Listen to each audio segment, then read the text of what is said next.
father of deceased U.S. Muslim soldier, powerfully carries on against Trump following the DNC. Khizr Khan made one of the biggest impacts of the Democratic Convention with his passionate call to action against Donald Trump.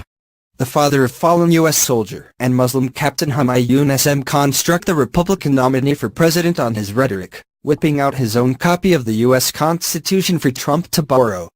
But that isn't where Khan drifts out of the spotlight. He has continued to rail against Trump in interviews post-DNC and is now attempting to reach out to Republican leaders Mitch McConnell and Paul Ryan to denounce their candidate. I don't become that emotional in public discourse. But there's so much at stake. And I appeal to both of these leaders, this is the time. There comes a time in the history of a nation where an ethical, a moral stand has to be taken regardless of the political cost.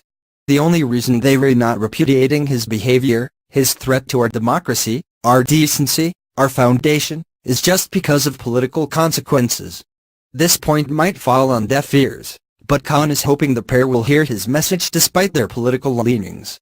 If they watch Fox News, that might not happen.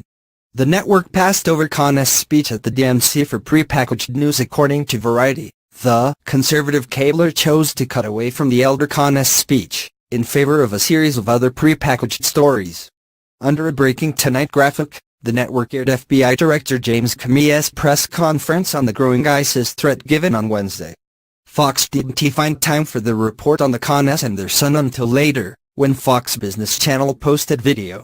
Even then, Fox chose to focus not on Khan's initial oratory, which had Democrats shouting out in affirmation.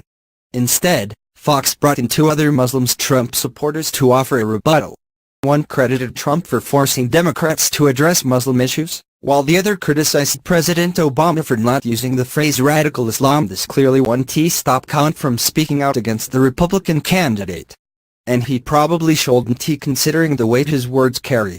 Far more potent than